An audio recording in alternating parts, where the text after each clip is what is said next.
Hello, and welcome to our Friday night Bible study.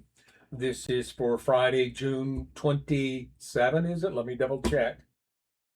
Yeah, no, June 26th. I got the wrong date. 2026. Now, what that means is this is our last Friday in June, and a week from today will be the 3rd of July, or the eve of this nation's 250th anniversary celebration, birthday, whatever you want to call it.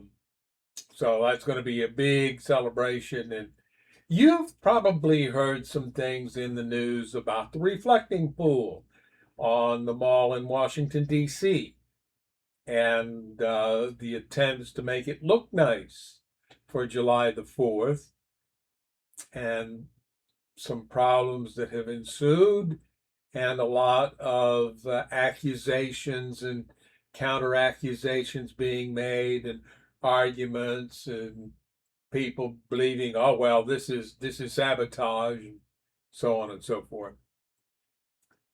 Trust our modern atmosphere to turn something as simple as a national scenic spot into a big political argument.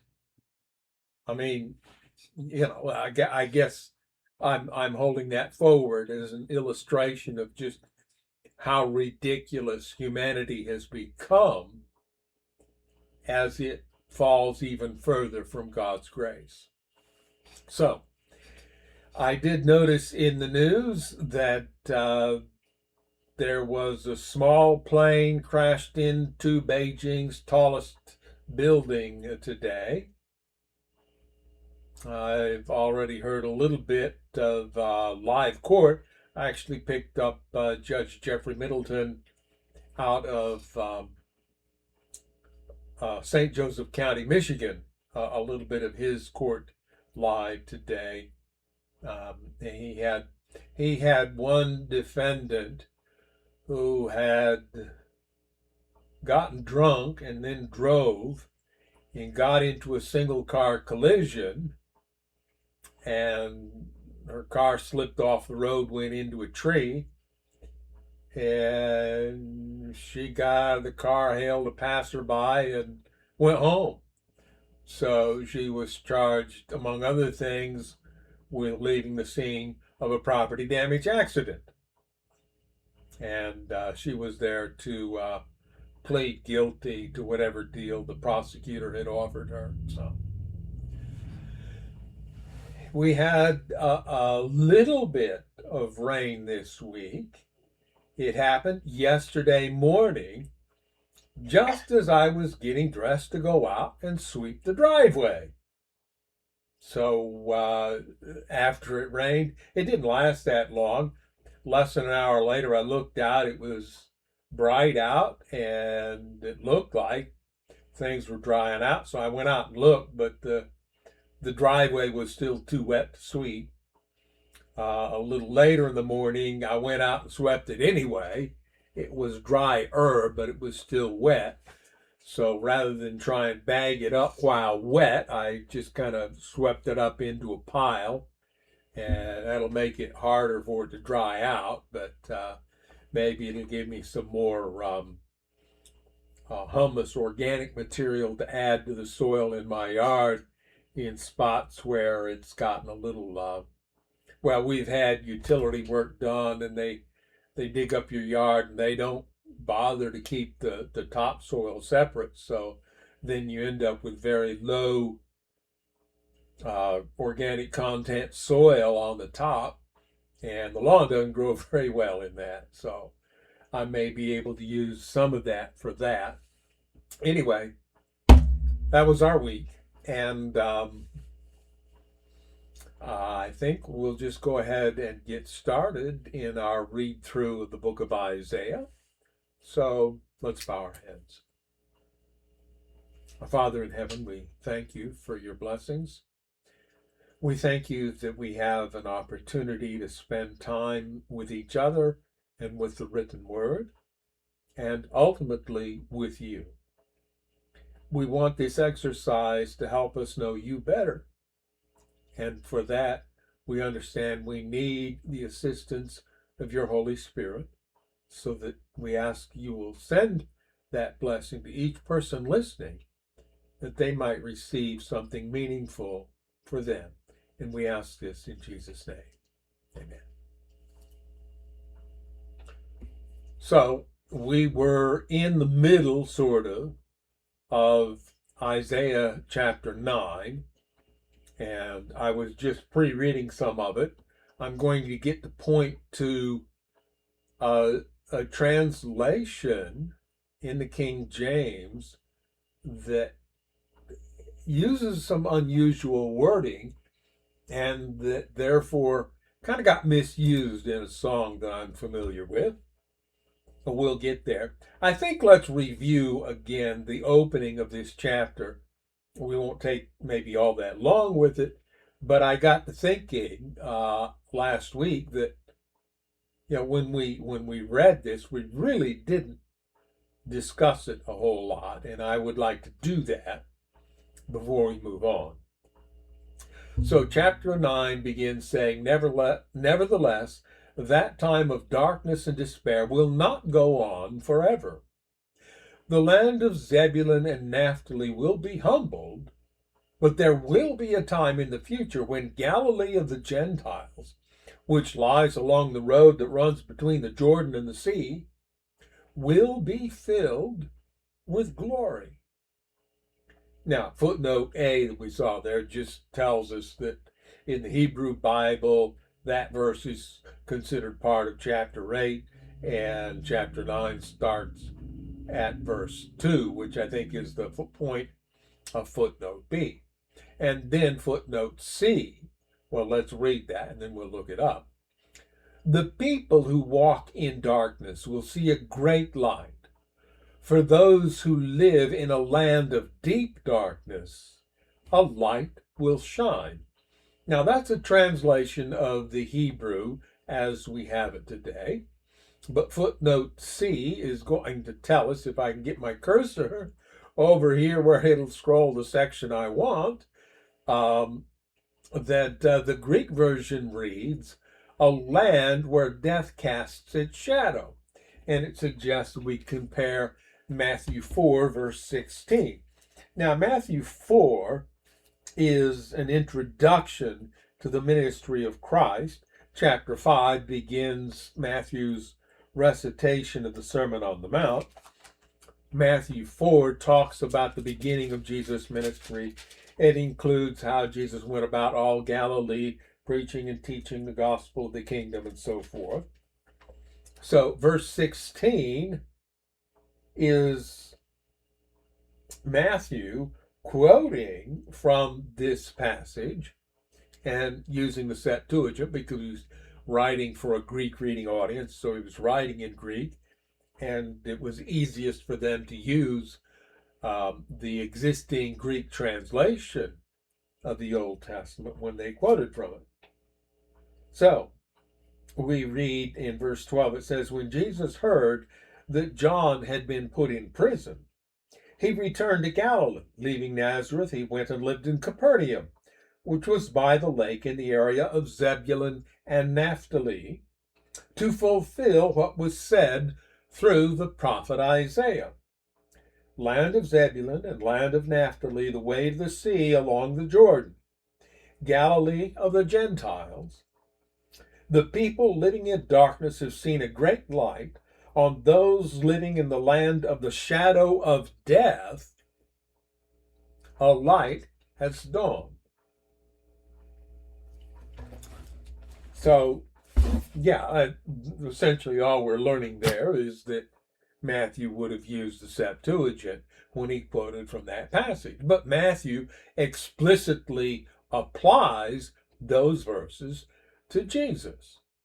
And he says that Capernaum, on the north shore of the Lake Galilee, was part of the land of Zebulun and Naphtali, and therefore, by moving there, Jesus fulfilled this prophecy in the book of Isaiah. sometimes Matthew's attempts to get New Testament events to fit Bible prophecies are a little bit stretched, but this one seems pretty reasonable to us. And then we kind of wonder, well, Isaiah, who wrote these words, what view did he have of his words? What expectation did he have of how they might be fulfilled? Now, one thing I want to point out here, and that is that the very beginning of this, the first verse, this sentence that says that the time of darkness and despair will not go on forever. Frequently throughout Old Testament prophecy, when we read these predictions of doom and gloom, I guess we could put it that way, when God says that because you have separated yourselves from me and from my protection, bad things are going to happen to you. The prophets would then frequently go on to say, but that's not going to last forever. And then write down promises of restoration for Judah and Israel. And so that's what's happening here. So even though the land of Zebulun and Naphtali will be humbled, there's coming a time when that'll be undone and these territories will see great glory. Those who live in a land of deep darkness or in the land of the shadow of death, a light will shine on them. You will enlarge the nation of Israel, and its people will rejoice. They will rejoice before you as people rejoice at the harvest, and like warriors dividing the plunder. For you will break the yoke of their slavery and lift the heavy burden from their shoulders. You will break the oppressor's rod, just as you did when you destroyed the army of Midian.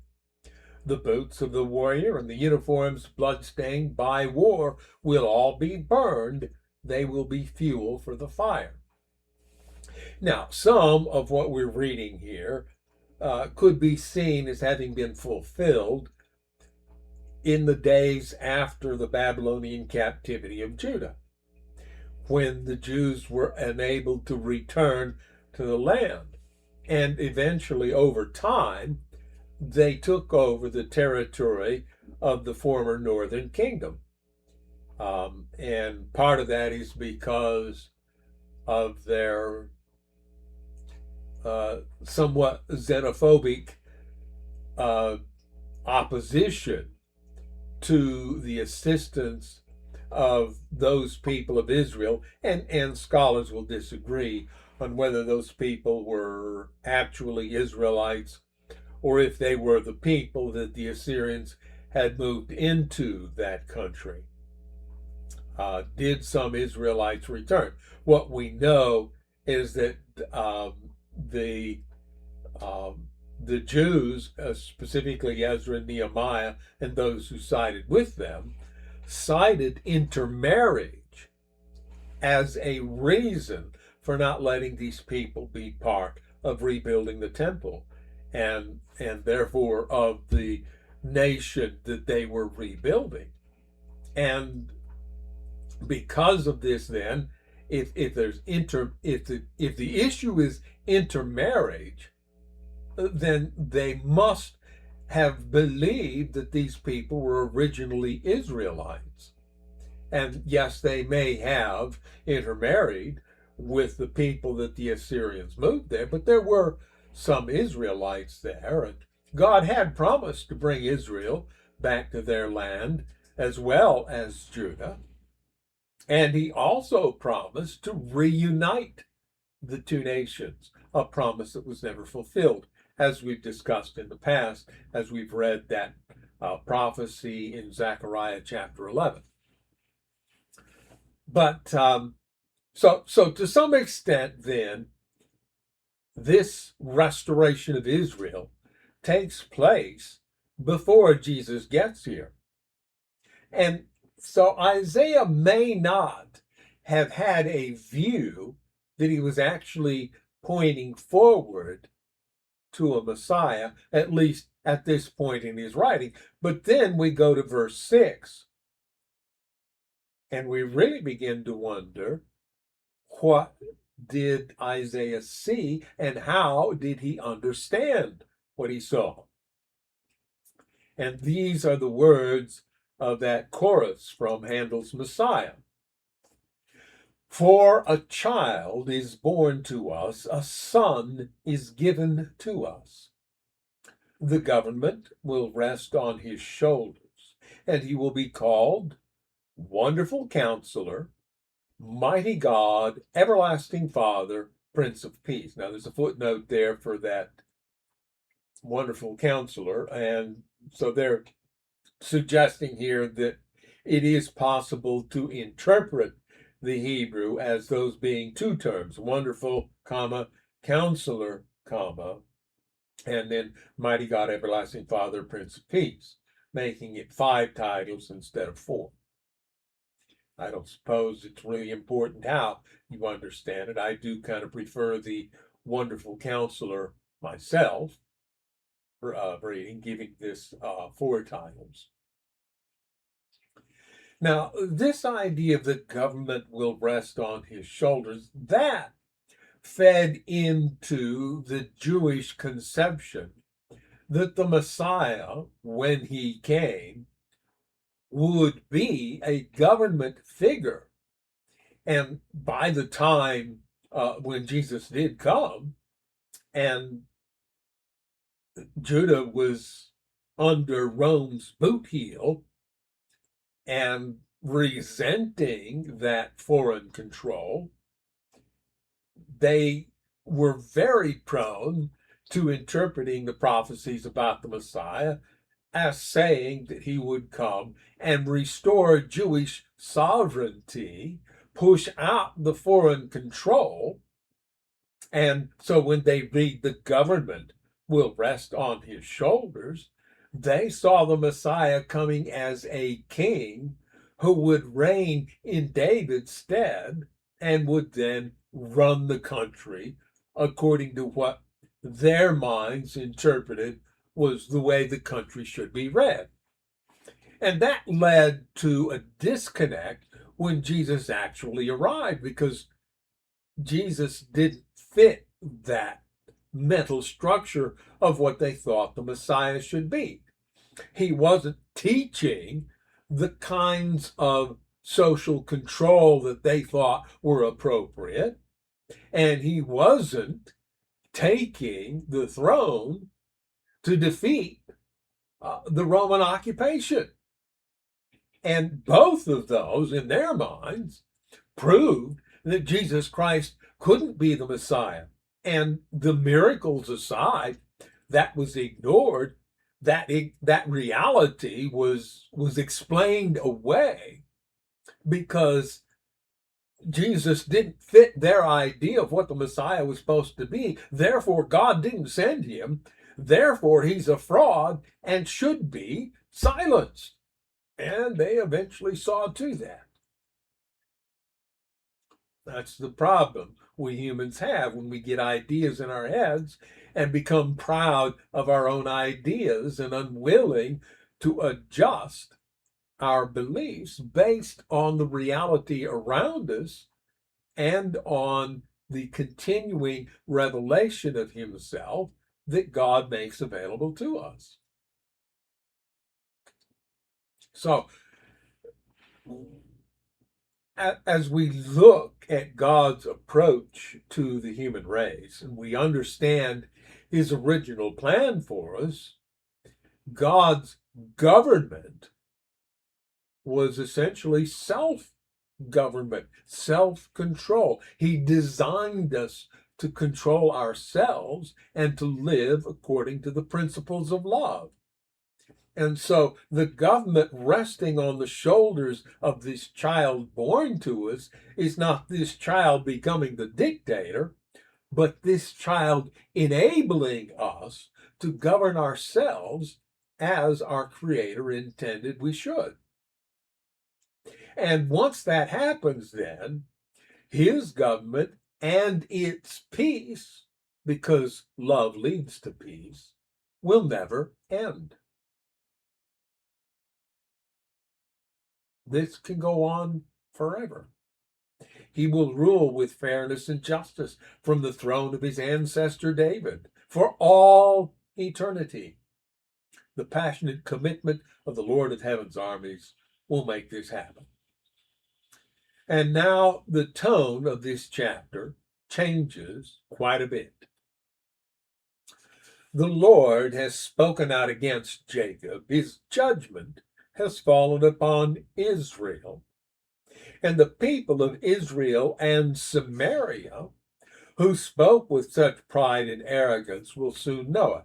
Now, Israel has a footnote there, footnote E, and that tells us that Hebrew is of Ephraim, which refers to the northern kingdom of Israel, not specifically Judah. So this passage, starting at verse 8, and then in verse 9 and on, is referring specifically to the northern kingdom, which in Isaiah's day was in the process of being defeated by the Assyrians and taken away captive.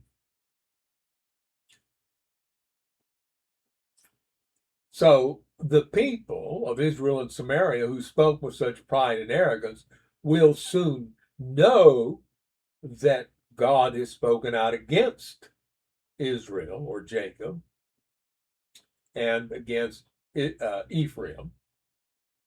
They said, "We will replace the broken bricks of our ruins with finished stone and replant the felled sycamore fig trees with cedars." In other words, we're going to make what is fallen into disrepair better than it was to begin with. But, Isaiah then writes, the Lord will bring Rezin's enemies against Israel and stir up all their foes. Now, Rezin was the king of Damascus and of what we would today call Syria, or the Arameans. And he had the Assyrian enemies, but then so did Israel. Then it reads, the Syrians from the east and the Philistines from the west will bare their fangs and devour Israel. But even then, the Lord's anger will not be satisfied. His fist is still poised to strike. Now, footnote F there about the Assyrians, that says Arameans. That's what I figured. All right. So Isaiah is suggesting that these things are going to happen to Israel, and based on his limited understanding of God's character, he assumes, well, if this happens, God's doing it, and if God's doing it, he must be angry. And so he suggests, I see even more terrible things happening, so apparently God's anger has not been satisfied. His fist is still poised to strike. I'll get into that when we read the next section. For after all this punishment, the people will still not repent. They will not seek the Lord of hosts. Therefore, in a single day, the Lord will destroy both the head and the tail, the noble palm branch and the lowly reed. The leaders of Israel are the head, and the lying prophets are the tail. And of course, we know about the lying prophets from the story of Micaiah and Ahab much earlier in the history of Israel. And we understand that Israel was full of lying prophets who were,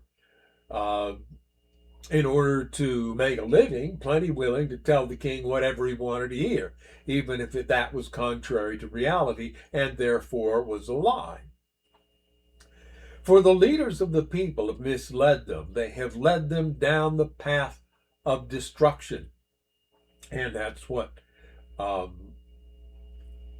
shall I say, I'm wanting a term here where we believe that we're right, therefore God has blessed us, So we call it patriotism, but it isn't so much patriotism as it is self-importance. And we get arrogant in our self-importance. And so when trouble comes, well, this is temporary. God's still going to help us out. We still should receive God's protection, and we see this happening in Israel's history repeatedly until they became such a stench that the Romans just came and did what they could to wipe the nation out because they were sick and tired of dealing with it. And so, in this sense, then, the prophet writes, the leaders of the people have misled them. They have led them down the path of destruction. That is why the Lord takes no pleasure in the young men and shows no mercy even to the widows and orphans. Again, Isaiah is laying this at God's feet because, in his view, if it happened, God did it. So he then has to come up with a reason for why God did it. For they are all wicked hypocrites, and they all speak foolishness. But even then, the Lord's anger will not be satisfied. His fist is still poised to strike. Now, let me read that out of the King James. The King James uses an interesting turn of phrase to render the ending of those two verses, including this verse 17.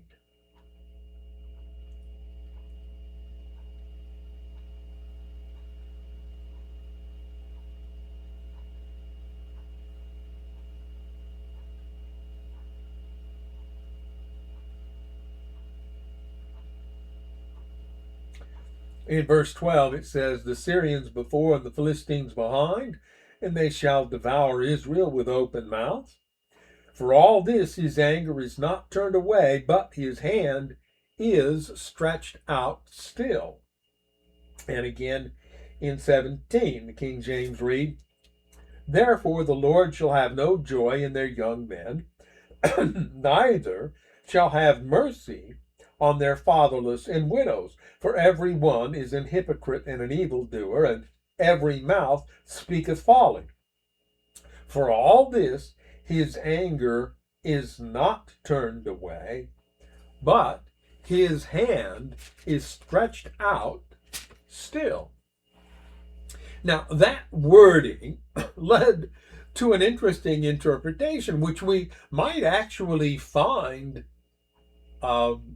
attractive if it wasn't essentially contrary to the context of what we're reading. And that is that, well, there was a song that I became familiar with back in the 70s when I was in Colorado. And it was called the Sympathy Song. And in one of the verses, it borrowed those words from the King James to say, his hand is stretched out still to whomsoever will. In other words, using that hand stretched out as, I'm here to help you, I want to bring you back to me if you're willing. And we find that sentiment congruent or compatible with our view of the character of God. It's just that I have a hard time seeing that that's what Isaiah had in mind when he wrote that. However, we could look at this that way and say that in reality, even though these bad things were happening to Israel, God was there, and had they been willing, had they turned to him, he was ready to restore and heal them. So in that sense, that his hand is stretched out still interpretation probably does accurately reflect the reality of the character, even if that's not what Isaiah had in mind as he put these words down. Reading on at verse 18. This wilderness is like a brush fire. It burns not only briars and thorns, but also sets the forests ablaze. Its burning sends up clouds of smoke. The land will be blackened by the fury of the Lord of heaven's armies. The people will be fuel for the fire, and no one will spare even his own brother. They will attack their neighbor on the right, but will still be hungry. They will devour their neighbor on the left, but will not be satisfied. In the end, they will even eat their own children. And footnote G, their own arms is another possible interpretation there. But that idea of their own children wasn't entirely out of the expectation that Isaiah might have meant it that way, because there are examples in the books of Kings of the history of Israel by the time Isaiah comes around, of the people at least talking about doing that very thing. You may recall the story where the king was out walking during a siege of Samaria, and a woman came to him and said, "You need to do something. My neighbor and I both decided that we would eat our sons, and so I gave her my son to eat, and then the next day we were supposed to eat her son, but now she's hidden him away and we can't find him." And the king didn't know what to say to that. He was distressed and upset, as you can imagine he would be in that situation. So for Isaiah to write here in the end, they will even eat their own children, that was not beyond the realm of possibility, apparently. Manasseh will feed on Ephraim, Ephraim will feed on Manasseh, and both will devour Judah. But even then, the Lord's anger will not be satisfied. His fist is still poised to strike. By the way, in the NIV, they use a slightly different wording for that. In the NIV, it says, his hand is still upraised. So they've been a little bit more interpreting there, I think, in this version to render that this way. Chapter 10.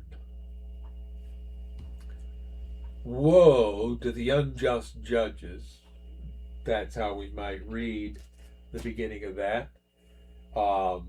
In chapter 10 in the NIV, it starts, woe to those who make unjust laws, to those who issue oppressive decrees. So in this version it reads, what sorrow awaits the unjust judges and those who issue unfair laws. They deprive the poor of justice and deny the rights of the needy among my people. They prey on widows and take advantage of orphans. What will you do when I punish you, when I send disaster upon you from a distant land? To whom will you turn for help? Where will your treasures be safe? You will stumble along as prisoners, or lie among the dead. But even then the Lord's anger will not be satisfied. His fist is still poised to strike, suggesting that this passage belongs with what we read before in chapter 9. And in fact, maybe from 9 verse 8 on to 10 verse 4 is a single passage that should have been kept together as one passage instead of broken up between chapters. But, we have what we have, so we live with it. Because now we're going to read a section that says, judgment against Assyria. Now recall that Assyria is separate from Syria. Syria, or the land of the Arameans just north of Israel, is the territory with Damascus as its capital, and it is the nation that we today call Syria, north of Israel, and still with Damascus as its capital. Assyria did not survive all those ages. The capital of Assyria was Nineveh, and today we're quite certain that some ruins on the Tigris River within the city of Mosul, Iraq, are actually the ruins of the ancient city of Nineveh.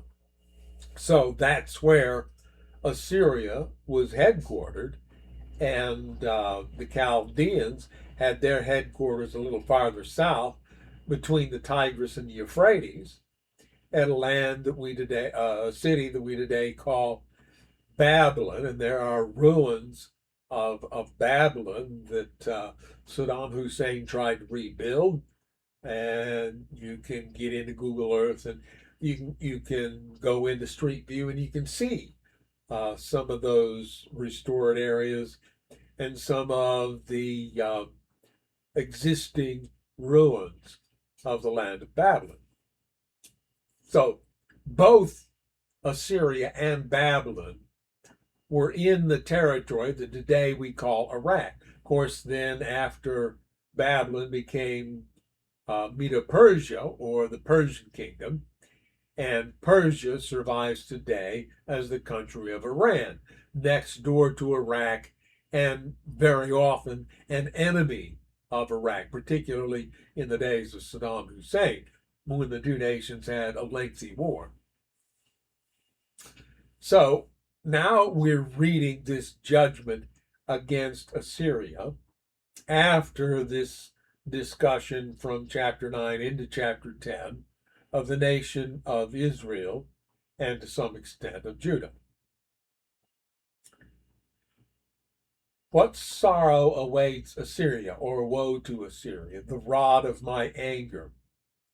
I use it as a club to express my anger. I am sending Assyria against a godless nation, against a people with whom I am angry. Assyria will plunder them, trampling them like dirt beneath its feet. But the king of Assyria will not understand that he is my tool. His mind does not work that way. His plan is simply to destroy, to cut down nation after nation.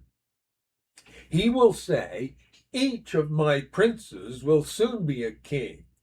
We destroyed Calno just as we did Carchemish. Hamath fell before us as Arpad did, and we destroyed Samaria just as we did Damascus.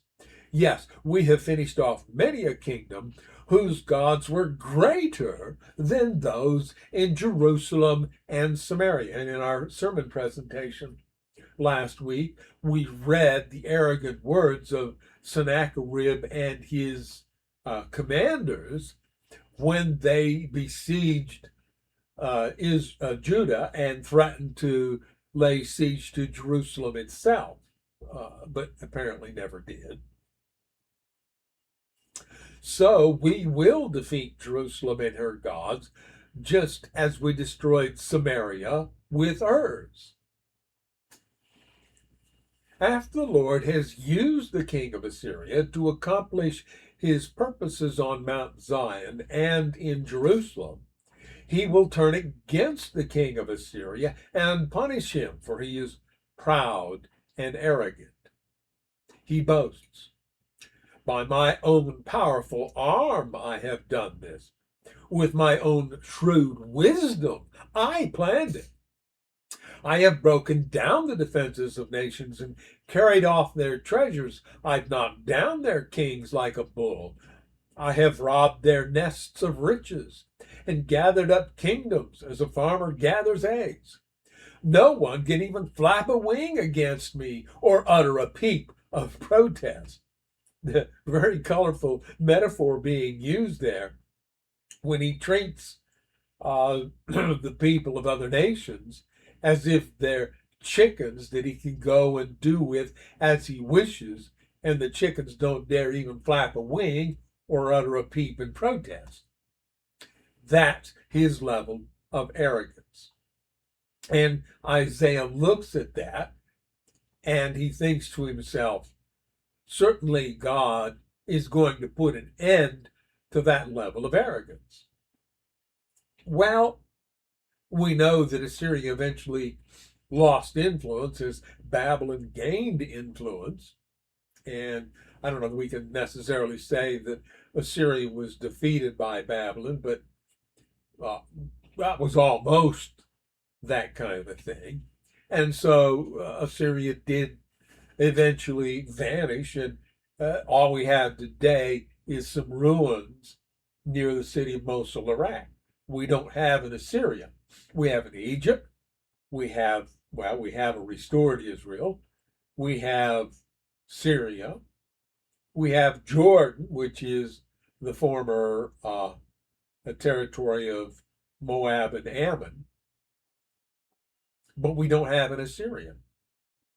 It vanished. Now, one lesson we might gain from this, and the prophet writes here as if Assyria is a tool that God uses.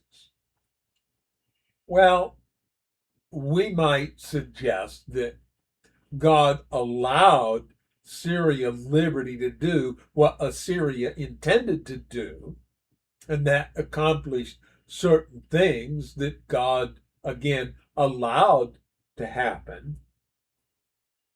But still, if we think of it that way, then we might see that just because God uses someone to accomplish a particular purpose does not mean that God has given that person carte blanche to do whatever they want.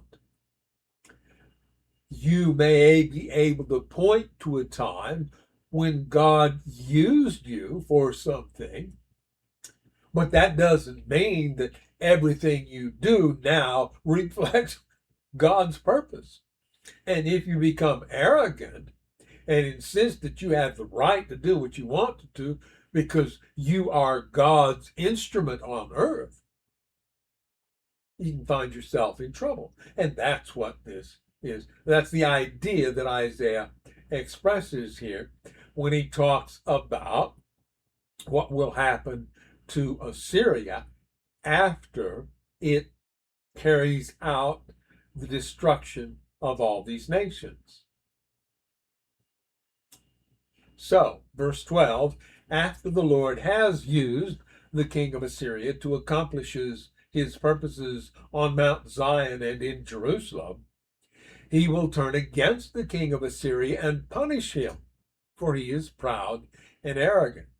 And I think we've read this, but let's reread it real quickly. He boasts, by my own powerful arm have I done this.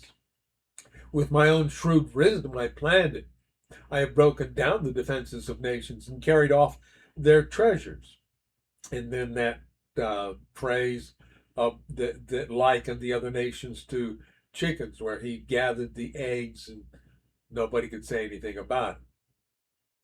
Verse 15, but can the axe boast greater power than the person who uses it? Is the saw greater than the person who saws? Can a rod strike unless a hand moves it? Can a wooden cane walk by itself? These are rhetorical questions illustrating the prophet's take on what's about to happen to Assyria. Therefore, the Lord of heaven's armies, and you'll notice there that the first Lord is not all uppercase, while the second one is. So we've got, therefore, Adonai, Yahweh of heaven's armies, will send a plague among Assyria's proud troops, and a flaming fire will consume its glory. And this passage may well have been fulfilled in the events we'll read about further in Isaiah, which we covered in our sermon presentation last week, when 185,000 Assyrian soldiers mysteriously died.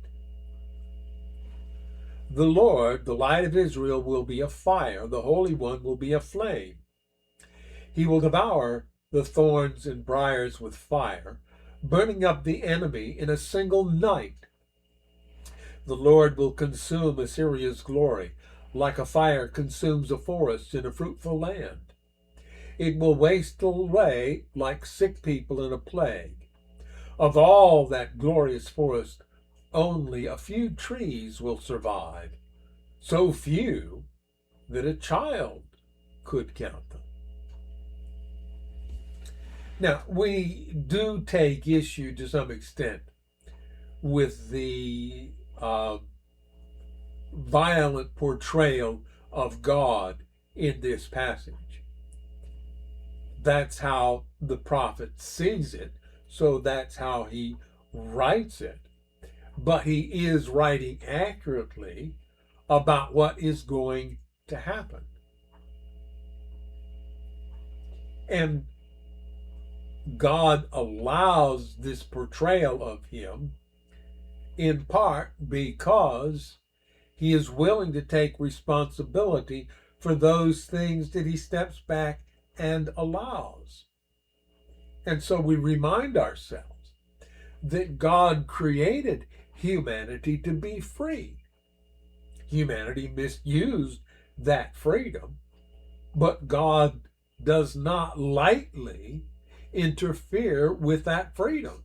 So very often he lets people on earth do very wicked, destructive things because he is reluctant to curb our freedom. And people don't get that. And we live in a culture that has this mindset that if you have the power to prevent something and you don't exercise that power, then what happens is on you. No, it's not. It's on whoever does it. You know, we see some terrible thing happen. We think, well, you know, this person gave signs that they could go off the rail and be destructive like this, and the authorities didn't do anything about it. And so we want to blame the authorities instead of letting all the blame rest with the person who actually committed the destructive acts.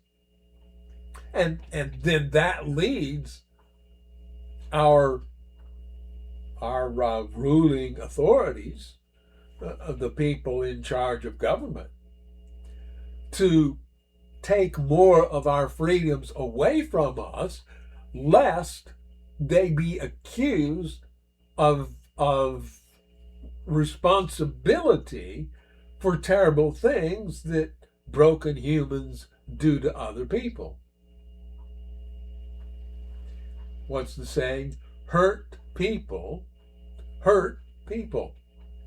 When you have a damaged person, sometimes they express that their emotions about the damage that they have experienced by going out and hurting other people.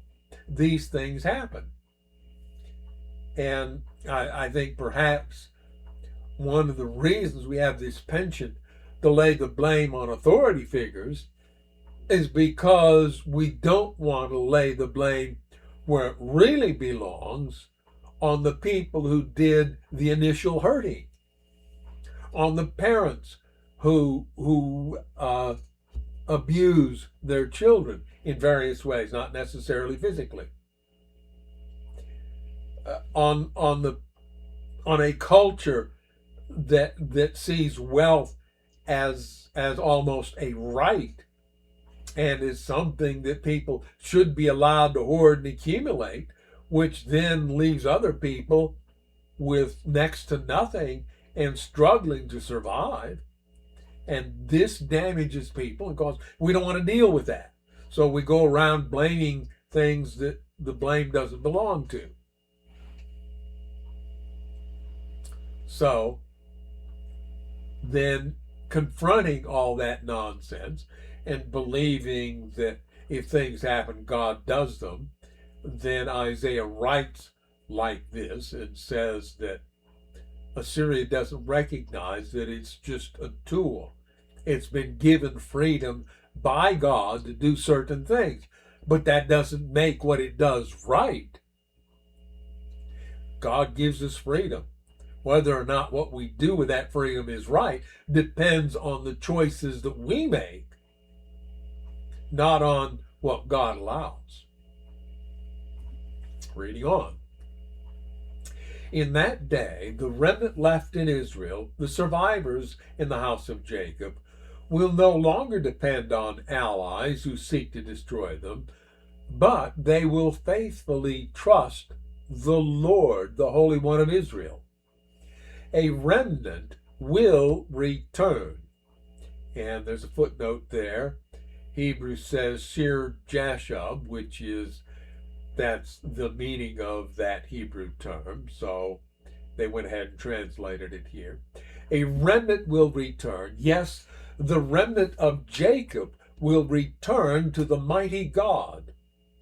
But though the people of Israel are as numerous as the sand on the seashore, only a remnant of them will return.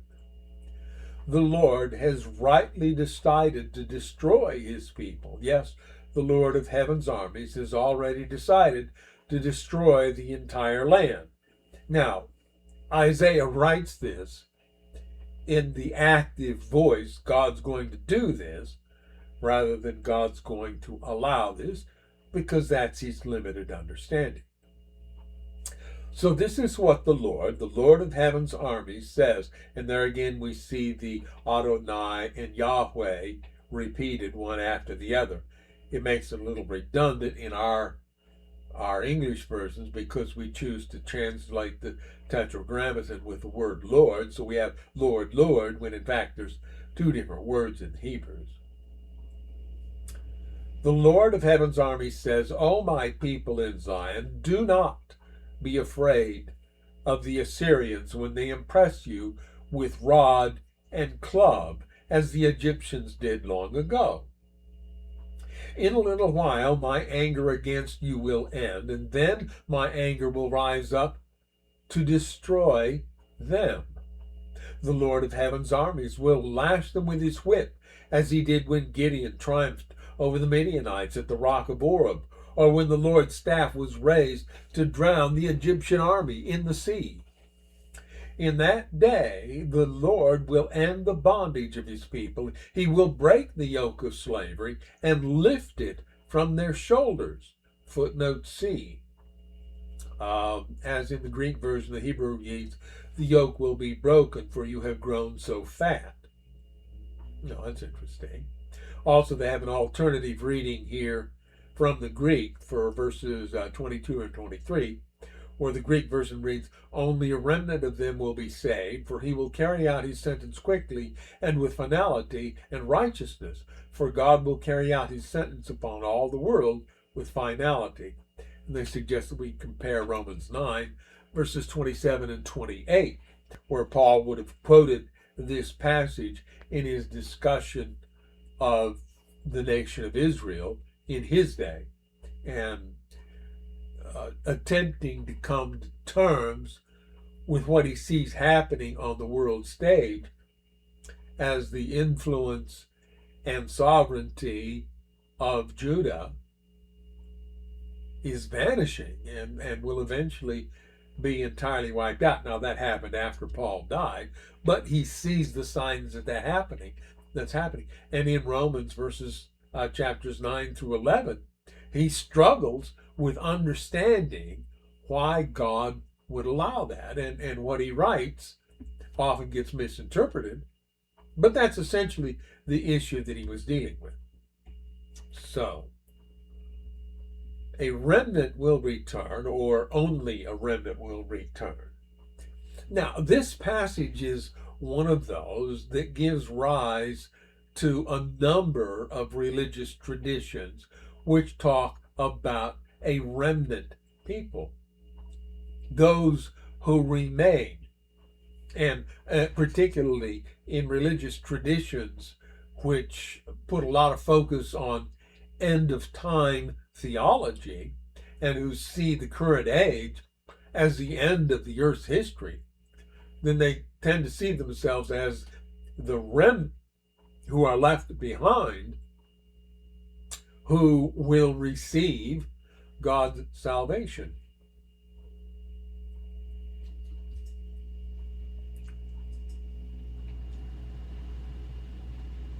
Reading on, verse 28. Look, the Assyrians are now at Aiath. They are passing through Migron and are storing their equipment at Michmash. They are crossing the path and are camping at Geba. Fear strikes the town of Ramah. All the people of Gibeah, the hometown of Saul, are running for their lives. Scream in terror, you people of Gallim. Shout out a warning to Lasha. Oh, poor Anathoth. Anathoth was the city of Jeremiah.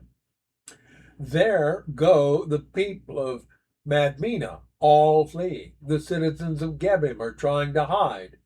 The enemy stops at Nob for the rest of that day. He shakes his fist at beautiful Mount Zion, the mountain of Jerusalem.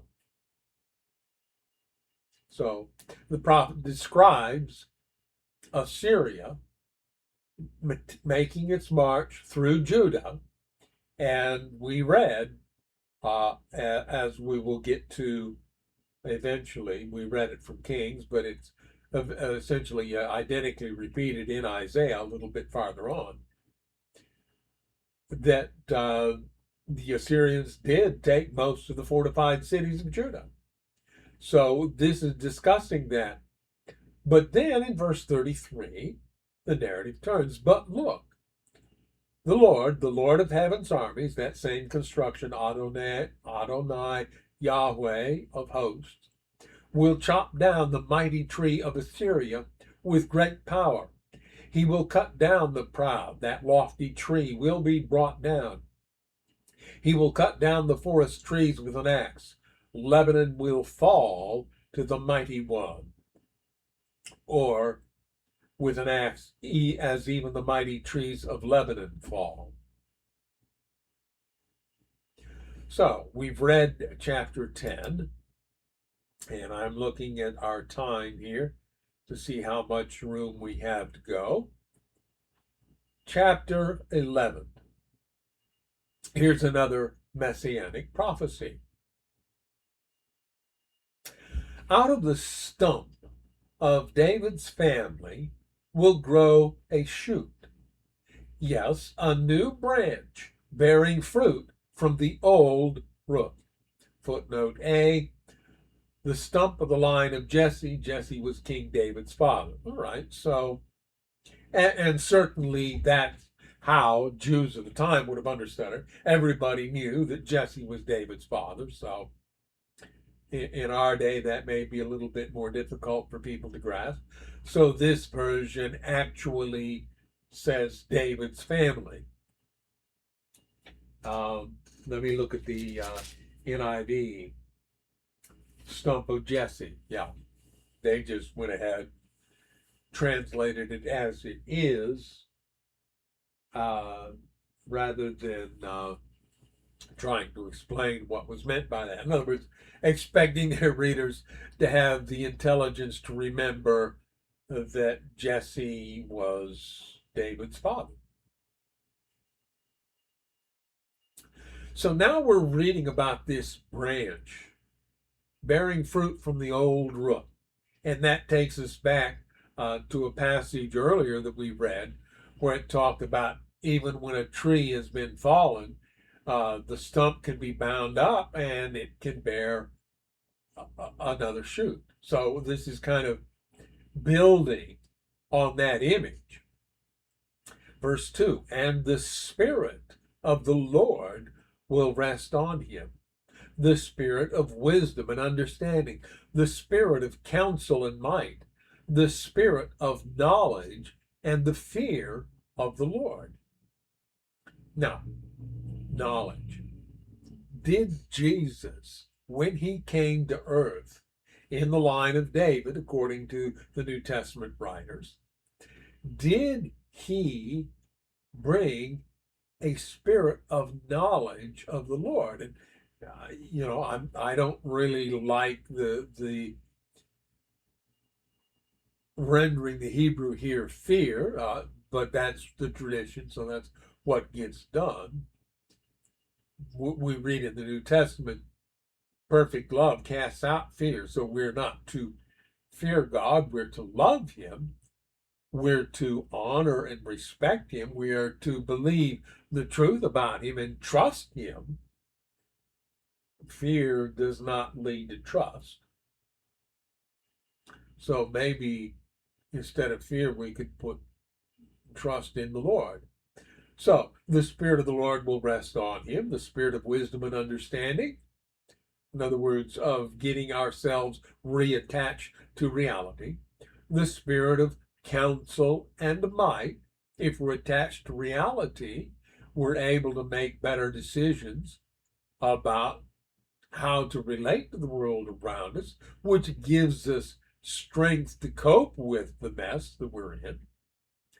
The spirit of knowledge and of trust in the Lord, because if we know him better and understand his character, we can trust him and will.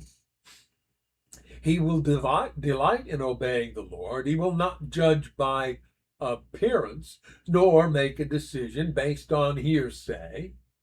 He will give justice to the poor and make fair decisions for the exploited.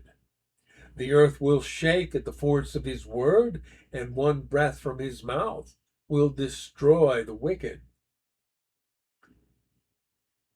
And we could take that line right there, the breath from his mouth to destroy the wicked, as being somewhat parallel to what we read in Revelation chapter 19, when we see the rider on the horse with a sword coming out of his mouth. And with that sword, then, he destroys the wicked. One breath from his mouth. Again, it is the word. It is the truth spoken by the faithful and true witness that destroys the wicked, not physical violence. Then they ask to be covered from the wrath of the Lamb because they'd rather not face the reality of the foolish choices that they have made as they went through life. He will wear righteousness like a belt and truth like an undergarment. In other words, truth as a foundation for everything. If we link ourselves to reality, if we make a commitment that we will submit our preconceived notions and ideologies to reality as we encounter it, then we lay a firm foundation. And that foundation is truth, because truth is a connection to reality. That's what truth is. It's reflecting reality in our words and in our actions. And that then also leads to righteousness, which has often been defined as right doing. Well, we relate properly to reality when we agree with reality. Now, here's a passage that often gets misquoted. Here's how it actually reads. In that day, the wolf and the lamb will live together. The leopard will lie down with the baby goat. The calf and the yearling will be safe with the lion, and the little child will lead them all. Now, you know the saying. The way this often gets quoted is the lion and the lamb. But that's not the way Isaiah wrote it. He puts the wolf and the lamb, the lion with the calf and the yearling. But then he does say, and a little child will lead them all. And we read in this passage then the taming of nature. Or perhaps we should understand the end of the system of predation that so dominates the natural world around us. And a lot of people, they look at nature and they're tempted to think of predation as part of the Creator's design, and it's not. It's what we see around us all the time because that's the world we live in, but that was not the Creator's design. That is the tares planted by the enemy who came and messed with this planet. And so the promise being given here is that the Creator's original design for this planet will eventually be restored. There will be no more predation. And so these delicate creatures will be safe in the presence of creatures that in the past were violent predators and destructive. They won't be anymore. And a little child then will lead them all.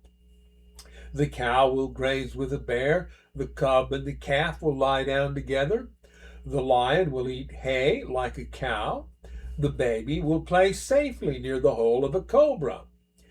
Yes, a little child will put its hand in a nest of deadly snakes without harm. Nothing will hurt or destroy in all my holy mountain. For as the waters fill the sea, so the earth will be filled with people who know the Lord. And I want to read that in another version because maybe that'll kind of push the point home a little bit better. That's verse 9. They will neither harm nor destroy on all my holy mountain. I'm reading from the NIV. For the earth will be full of the knowledge of the Lord as the waters cover the sea. Now, this version interpreted a little bit there, and I personally think they kind of missed the mark because it's not just people who know the Lord. It's every creature on the planet, knowing the role assigned to them when the Creator made the planet and understand what they were designed to do. And then that design gets restored. So the knowledge of the Lord isn't just with the people, it's with every creature on earth. And that leads to this, shall we say, utopian description of nothing that will hurt or destroy in all of God's holy mountain. In that day, the heir to David's throne will be a banner of salvation to all the world. The nations will rally to him, and the land where he lives will be a glorious place. 2 footnotes in that verse, B and C. B in the Hebrew reads the root of Jesse, and C, they note that the Greek version reads, in that day the heir to David's throne, or literally the root of Jesse, will come, and he will rule over the Gentiles. They will place their hopes on him. And they say, compare Romans 15, verse 12. Now, that's kind of interesting that the Greek translation would write that, because that takes place in the intertestamental period, the preparation of what we call the Septuagint, or sometimes abbreviated LXX. That Greek translation produced by the Jews at Alexandria, Egypt, at the behest of the Greek people there, when they took control and when they built the big library there at Alexandria. So those people are writing about um, where is that? Um, the nations will rally to him, or the Gentiles. So they are seeing beyond just Jewish sovereignty and Jewish unique connection, the Jews' unique connection to God. They're actually seeing to a time when all peoples of the earth will honor God. And they put that in their Greek translation. Interesting. But the term nations here says essentially the same thing. Now, footnote C was, okay, it was just rewording that whole verse. In that day, the Lord will reach out his hand a second time to bring back the remnant of his people, those who remain in Assyria and northern Egypt, in southern Egypt, Ethiopia, and Elam, in Babylonia, Hamath, and all the distant coastlands. He will raise a flag among the nations and assemble the exiles of Israel. He will gather the scattered people of Judah from the ends of the earth. Then, at last, the jealousy between Israel and Judah will end. Footnote F probably says that there's Ephraim. Yes, right. But clearly, it's talking about an end to the hostility that began when Rehoboam, well, it began before that, but it really broke out when Rehoboam didn't listen to the elders and listen to his younger advisors and caused a split in the nation.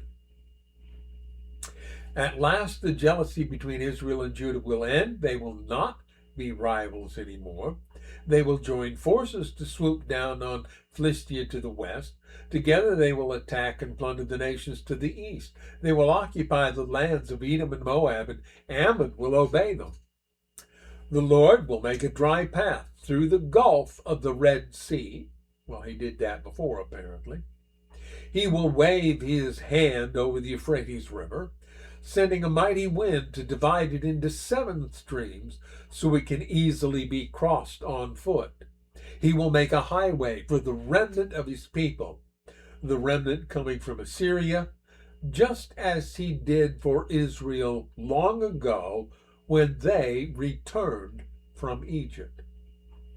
So Isaiah is drawing on colorful language and on the history of Israel to illustrate his prediction that God wants to restore the people of Judah and Israel to the land as he originally intended. And very explicitly here in verse 13, he predicts the reunification of Israel and Judah, something we know never happened, but he predicts it. And that suggests to us that that was something that God was communicating to the prophet. I want this to happen. And now we get to a rather unusual passage. Now, Isaiah is, in fact, a poet. Much of this book, as we've already seen, is written in poetic form. But having reached this point, Isaiah now expresses himself in what we can easily imagine as a psalm. And in fact, that's what it is. It's a psalm. It's not in the book of Psalms, but it is a psalm. It's poetic. It could be set to music and sung, probably was. And it stands on its own.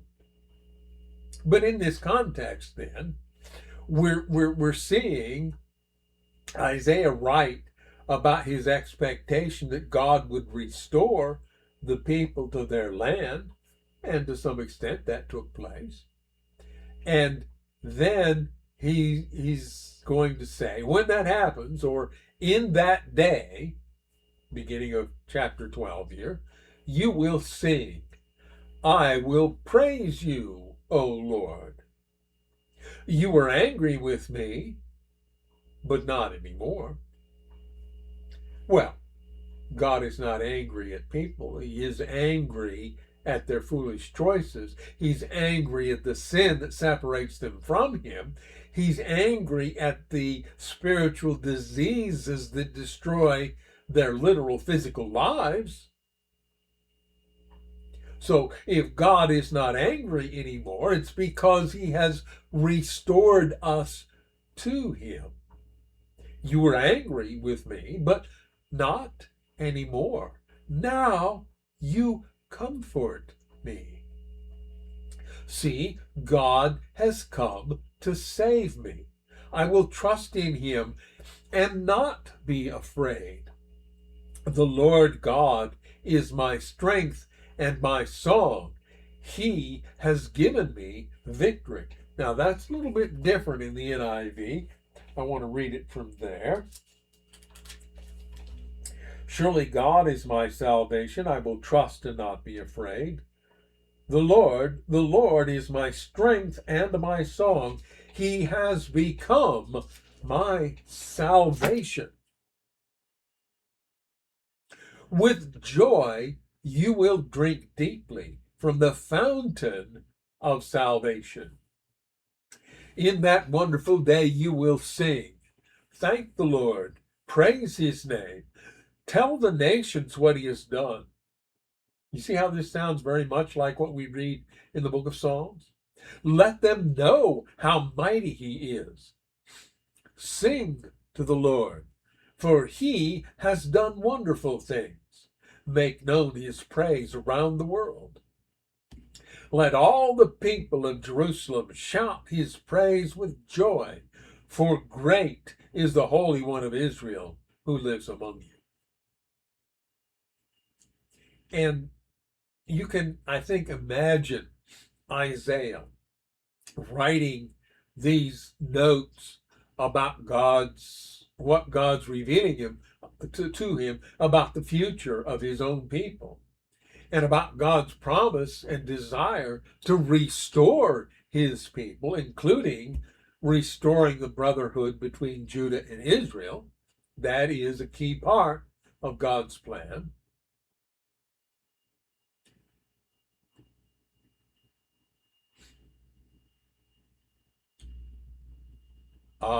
And so we can imagine Isaiah looking at that future and imagining how the people will feel when their relationship with their Creator has been properly restored, and they now live the way they could live if they let Him recreate them in the image that He intends them to bear. Let all the people of Jerusalem shout His praise with joy, for great is the Holy One of Israel who lives among you. And that's a short chapter, and it kind of has to be, because it's very clear that this passage is separate from what comes before it and from what comes after it. So they kind of had to do it. I may have mentioned this story before, but it bears telling here. Maybe you've seen those events where the idea is to read a passage, and then the people in the audience will try to find it. When somebody finds it, they'll stand up and keep reading, and then that person gets to pick a passage and read from it, and somebody else will find it, and then you go round robin like that. And I had been out doing something with the children's classes, one of the children's classes one day, and I finished what I was doing. So I returned to the church for the adult Sabbath school, and the leader was doing this very thing. and I heard somebody reading something, and um, I've long been fairly knowledgeable in my Bible, so I found it pretty quickly, and I stood up and read it. And then I decided to use this. I guess I'd read it recently, and I thought, man, this one will throw everybody for a loop. So I read it, and my guess is most of the people who were looking for it were looking through the book of Psalms. And when I got to the end of chapter 12, I thought, well, if I go on to chapter 13, everybody's going to know where I'm reading. So I just went back and read chapter 12 over again. And I was on my third reading before a doctor in the congregation caught on what I was doing and stood up to put an end to it so that the thing could go on. Anyway, this is my experience with this particular chapter. I'm looking at my time. We have about 10 minutes. We may or may not get through this next chapter, but we'll start it. Because this talks about a message about Babylon. We won't get to chapter 14. I think some of you may know what's in chapter 14, and we'll have a chance to talk about that when we get there. But for now, we're reading chapter 13, and this is a message or an oracle about Babylon. In fact, I think the NIV, yeah, it does use the term oracle. In verse 1, it starts out, and oracle. I've been keeping up in the King James here.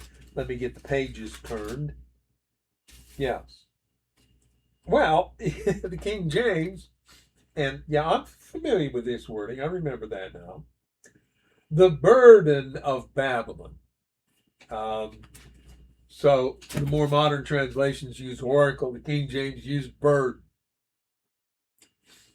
This version just says, Isaiah, son of Amoz, received this message concerning the destruction of Babylon. Now recall, Babylon did exist. Chaldea had been around for some time, and the Chaldeans were beginning in Isaiah's day to assert a certain level of agency in the world around them. They weren't yet a regional empire, but they were making their appearance known. When we get to the historical sections of the book of Isaiah, we will read about the Chaldeans, the Babylonians, and some things that happened involving them. So Isaiah is going to write this, and whether or not at this point he has an understanding that Babylon will be the agent of Judea's captivity and exile, he is writing this message about Babylon, where God reveals that ultimately Babylon will be destroyed. Verse 2. Raise a signal flag on a bare hilltop. Call up an army against Babylon. Wave your hand to encourage them as they march into the palaces of the high and mighty. I, the Lord, have dedicated these soldiers for this task. Yes, I have called mighty warriors to express my anger, and they will rejoice when I am exalted. Hear the noise on the mountains. Listen as the vast armies march. It is the noise and shouting of many nations. The Lord of Heaven's army has called this army together. They come from distant countries, from beyond the farthest horizons. They are the Lord's weapons to carry out his anger.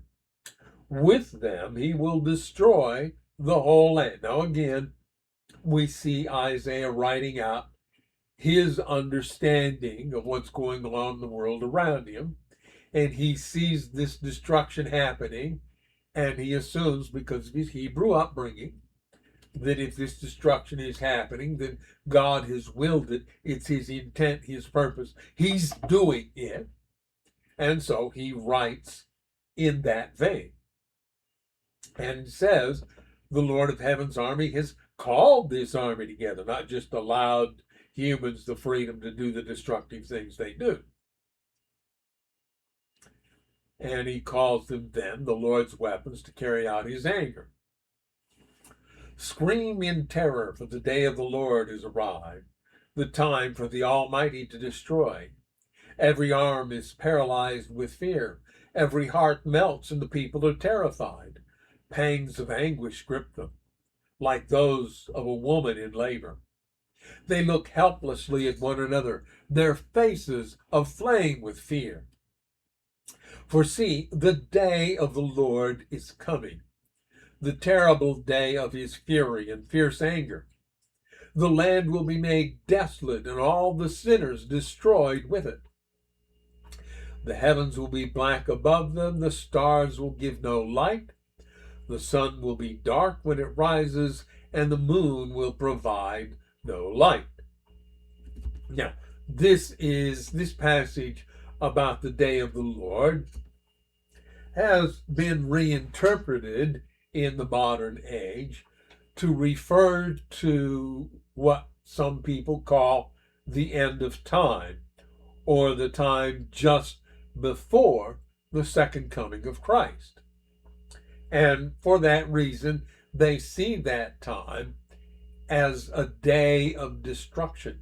They're relating this passage to that, and they see terrible things happening just before the day of the Lord, which would be, in their minds, the day of the second coming of Jesus. And they read then this: the heavens will be black above them, the stars will give no light, the sun will be dark when it rises, and the moon will provide no light. Well, this is probably something we should understand metaphorically. It's written in Hebrew poetry, and it is a poetic description of a distressful day, namely the day when Babylon is destroyed. But this very passage then has been reinterpreted to give what some people call signs of the second coming. And so the dark day in, I think it's 1780, followed by the red moon at night, which we know today was caused by massive forest fires in Canada. That day was then seen as fulfilling this prophecy when the sun is dark and the moon provides no light, or turns red in other passages. And the, I believe it's the Leonid meteor shower in 1833 was seen as a fulfillment of this bit about the stars giving no light. There are other places, I think in Revelation, where it talks about the stars falling from the sky. So they saw that as a fulfillment. And one of the reasons they did that was that they were predicting the second coming in 1844. So in their minds, then, all these things had to happen shortly before 1844. And so they took those events as fulfilling these prophecies so that Jesus could come in 1844. Okay. Well, we know it didn't quite work out that way. And maybe they went a little far in interpreting this passage to say those things, but that's what they did. Verse 11, I, the Lord, will punish the world for its evil and the wicked for their sin. Well, God doesn't have to do the punishment. He just has to let nature take its course. I will crush the arrogance of the proud and humble the pride of the mighty. I will make people scarcer than gold, more rare than the fine gold of Ophir. For I will shake the heavens. The earth will move from its place. When the Lord of heaven's armies displays his wrath in the day of his fierce anger. Everyone in Babylon will run about like a hunted gazelle, like sheep without a shepherd. They will try to find their own people and flee to their own land. Anyone who is captured will be cut down. run through with a sword. Their little children will be dashed to death before their eyes. Their homes will be sacked, and their wives will be raped. Look, I will stir up the Medes against Babylon. They cannot be tempted by silver or bribed with gold. The attacking armies will shoot down the young men with arrows. They will have no mercy on helpless babies and will show no compassion for children. Babylon, the most glorious of kingdoms, the flower of Chaldean pride, will be devastated like Sodom and Gomorrah when God destroyed them. Babylon will never be inhabited again. It will remain empty for generation after generation. Nomads will refuse to camp there, and shepherds will not bed down their sheep. Desert animals will move into the ruined city, and the houses will be haunted by howling creatures. Owls will live among the ruins, and wild goats will go there to dance. Hyenas will howl in its fortresses, and jackals will make dens in its luxurious palaces. Babylon's days are numbered. Its time of destruction will soon arrive. Now, we might say a little bit more about that next week, particularly the kinds of prophetic interpretations times get applied to these last 4 verses in Isaiah chapter 13. But for now, our time is up. We've done our hour and a half here, and we have reached the end of a chapter. So I think that's a good place for us to quit. We will continue with chapter 14, which, as I've suggested, has some important things to say to us in symbol, of course. And we'll talk about that and examine that next week when we get into chapter 14, which is also about Babylon. Now recall, we've read about Israel, we've read about Assyria, and now we're reading about Babylon. There will be more to come as we go through this, but this is this section of Isaiah where he writes about the nations around Judea. So, as I say, we've run out of time. So we invite you to join us next week on the 3rd of July, the eve of the 4th. And we'll continue in the book of Isaiah at that time. And until then, we say goodbye and God bless.